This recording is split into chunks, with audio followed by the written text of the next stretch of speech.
Okay, Rich, what we're playing this week then? So this week we're going to attempt to complete Shadow Dancer: The Secret of Shinobi.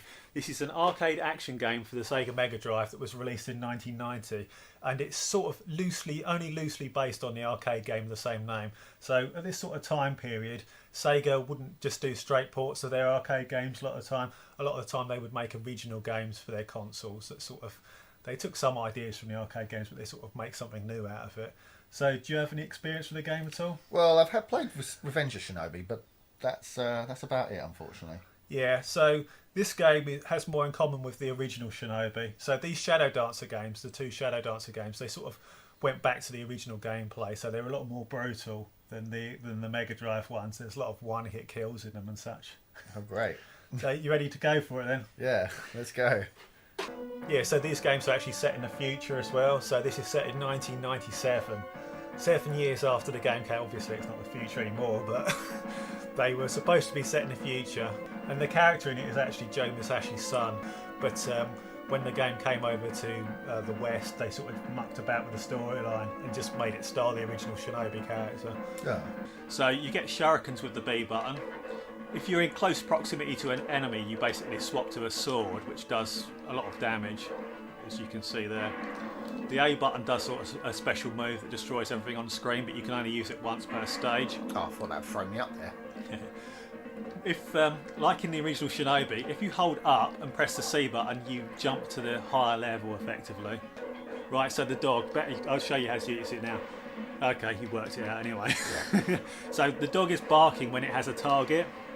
So if the dog's barking, you hold the fire button down, and you can hold the fire button down and it just rushes across the screen and attacks them. It holds them in place for you until you kill them effectively. But a lot of things do kill the dog immediately, like ninjas will immediately kill the dog.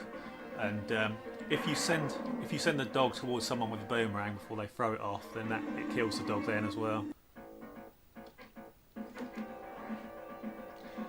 Yeah, so this is actually a game from my childhood as well, because my brother actually bought this back in the day, and this was one of my favourite games when I was a kid. I used to sort of play it religiously, you know. Watch out. So this is my Shinobi game, effectively, you know. Yeah. Whereas Revenge of Shinobi sort of yours, isn't it? Yeah.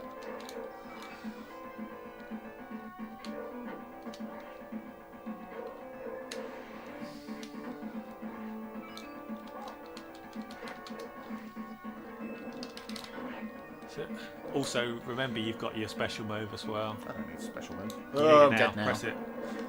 Oh. I pressed it? Yeah, you're alright. I think only the hand actually kills you. Oh, good. Yeah. You can hit him twice if you're fast enough, but as soon as it starts morphing, you can't hit him. One hit. That's it. How did you know? There's little fires at the top. Oh, the fire. I thought they were from my special move, but okay. Yeah. Easy. Used. This blasted thing again. I've never been able to do it like every time on here. I usually end up just staying in one position and pressing the fire button and hoping to get them all. It seems to work a little bit better sometimes. Oh. Oh, nice. Oh. Ah, shit. One. We get extra lives as long as I don't miss any others. I'm going to miss loads now anyway. You missed 4. For crying out loud.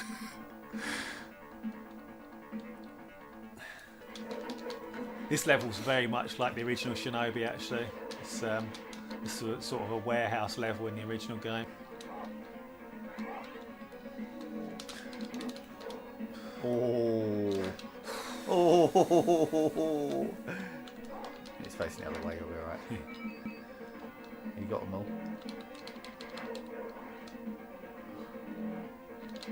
Better not do a runner. Hey, well done. Now, this section coming up here, I absolutely loved this level when I was a kid. I used to just obsessively play this level over and over. So it's basically just sort of a gauntlet of enemies just appearing. You want to kill them with a sword quickly. You can also knock them off the edges if you're fast enough with some of them. This thing's going to shoot you if you're not careful, so get ready to jump. That's it. Why didn't the dog die then?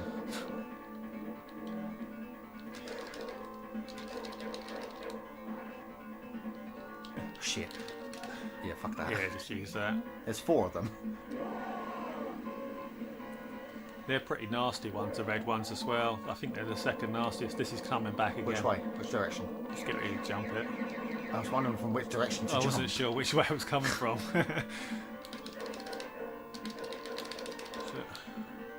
We're at the top. How much higher can it go? This is the bloody statue's hand. Oh crap. Don't like this. Hoo-yah! Take that. Nice. You can see how this is sort of more arcadey than Revenge of Shinobi, isn't Definitely. it? You know, there's a lot less sort of... Oh, pressed that by accident. Never mind. Accident. Yeah, you can tell this is a lot more arcadey than Revenge of Shinobi. Yeah. Sort of more brutal gameplay, isn't it?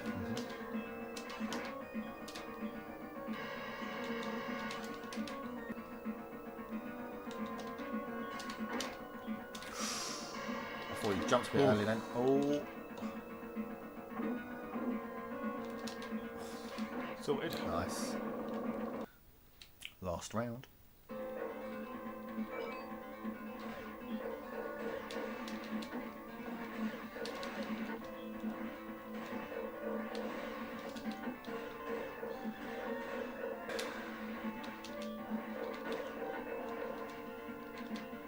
Oh, blast.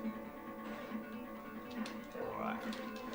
You can't leave the dog hanging for too long. If you leave the dog hanging for too long, he also dies as well. Yeah, I think this game was actually made by someone that worked on the Panzer Dragoon games later on. I'm not sure about much of the rest of the team though. You know, you don't hear too much about them.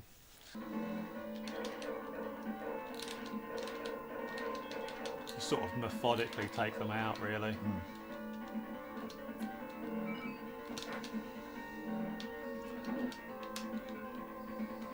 This is where it starts to get a bit more nasty.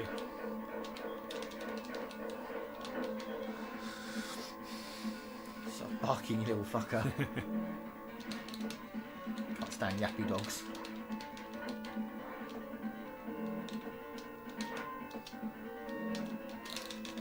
I thought, where would it... I was like, where is the damn thing? I swear I kept pressing it. Although that means that you don't have the special for your level now. Cheers.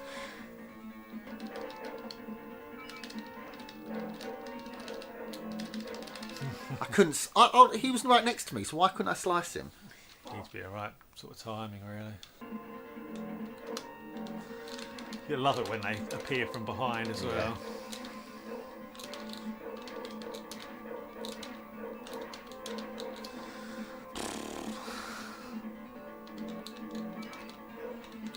What's the exit? What's the exit? Oh. I've got another one back anyway now. Yeah, thanks. Leaving me yet alone. Well, I want that as well, so I don't want to just run to the exit. I want to make sure we get this extra life. Oh, it's the final boss anyway. Okay, how do I do it? Okay. Basically, you kill the guys that he creates, then fire comes down, you've got to stand between the fire sections, Okay. and then his head lifts up and you've got to shoot the weak point underneath his head. Okay.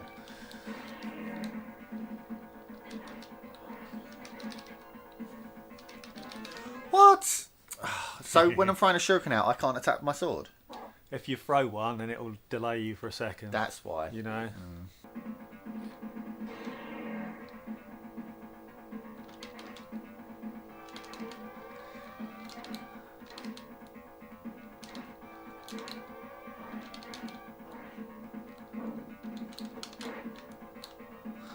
Oh, that's I didn't even realise that. So can I stand underneath that? Do you reckon? What, underneath what? The platform there? Yeah. Yeah, I expect Looks so. like it, didn't it? That'll make it a lot easier rather than going between them.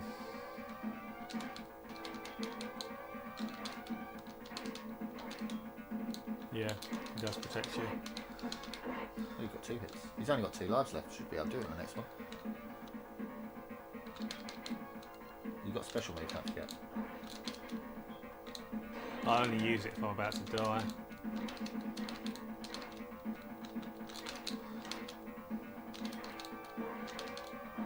Here it comes. 2 shots and you're dead. Done it. Oh, that second one was a bit tight, wasn't it? You're like, ooh. Yeah. I like the sort of precision, like the precision gameplay, sort of shooting in those sections. Oh, what's the ending like then?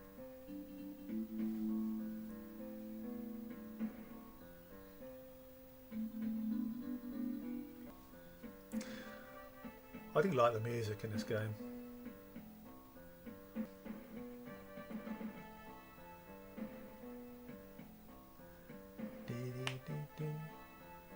It's not the greatest ending ever, actually, is it? It's sort of... Nicely drawn, though. Yeah, it's not bad. Okay, Rich, so what do you think of the game, then? I actually am quite a fan of this game, to be honest. And obviously, I did grow up with it, and it was one of my favourite games back in the day. But I just sort of... I love the art design in it. I love the music. I feel like there's a lot of energy in the music, and it's sort of like a driving thing behind the game, behind the action. It sort of gets the blood pumping a little bit, you know. I love the dynamic animation and movements. Someone will jump out of a window and you'll just sort of boot them in the face, and or the sort of the slashing motion, you know. So you get this feeling of power there, but also it's sort of quite a skill-based game as well. I quite like some of the set pieces. I like sort of the fire in the background, the city's on fire in the beginning level, and even like travelling up the Statue of Liberty. You know, sort of like a staple arcade style level, that as well, isn't it? Which just throws enemies at you while you're on an elevator. It's somewhat on the short side, but I think that it's just about okay on length, I would say. But it's a very difficult game, so I feel like most people aren't going to complete this anywhere near on their first goes. I think most people would put a lot of hours into this game before actually completing it. So how do you feel then? Well, I'm gonna disagree with you on the level length, actually, and you're not gonna expect this disagreement, because I don't think it is too short. No. No, and the reason I say that is because something you told me earlier. You said that we were on the default difficulty setting. Yeah. Yeah, and you said there are 3 more difficulty settings. Yeah. Yeah. So you play through the first 15 levels on the default. You think, okay, I've done this now. I'm going to go up the difficulty level. Yeah. There's replayability. And to be honest, I feel like there's replayability anyway in this game, because I find it just fun to play. Yeah. You know? I would play it over and over anyway when I was a kid, and I still I enjoy playing it today. I enjoy completing it today. So it's very enjoyable. Yeah. It's a fun game you can pick up and just put on as well, on top of the fact that, you know, once you've mastered it, you can try the higher difficulty levels. You are right there. You know, you do have a point there. I think there's like turning off shurikens as well. You can do that in the options. That would be insane. That would be great fun. But music-wise, great. Yeah. Gameplay-wise, I'm the same as you. I like high skill cap games. Yeah. Because I like to show off, as you know. So when you do get good at something and you're just slashing things left and right and centre, and it's all coming at you at once, and you're managing to kill everything all. And you know that one wrong move will just end in your death as well a lot of the time. That is really good. That is really good fun. So I really enjoyed that. Yeah. So yeah, no. All in all, a really, really good game. I enjoyed it. I do like it. I mean, we also have to point out this is 1990, so it's still fairly early in the Mega Drive's lifespan even. I guess we've got to bring up Revenge of Shinobi really as well, haven't we? The game came out a year earlier than this, and Revenge of Shinobi has sort of deeper gameplay, doesn't it, a lot of the time? Less arcade-based. Yeah. I mean, you can sort of... But that's why it's got deeper gameplay, because it's not arcade-based, because they were putting more into it as a console game than a port from an arcade game, so... Yeah, I can forgive it for that, I think. Yeah. I would... How do you feel compared? Do you prefer Revenge of Shinobi? Yeah. Yeah, I thought you would do. Not just because of the nostalgia value, but I think because it's a deeper game, I enjoy it. I enjoy being able to...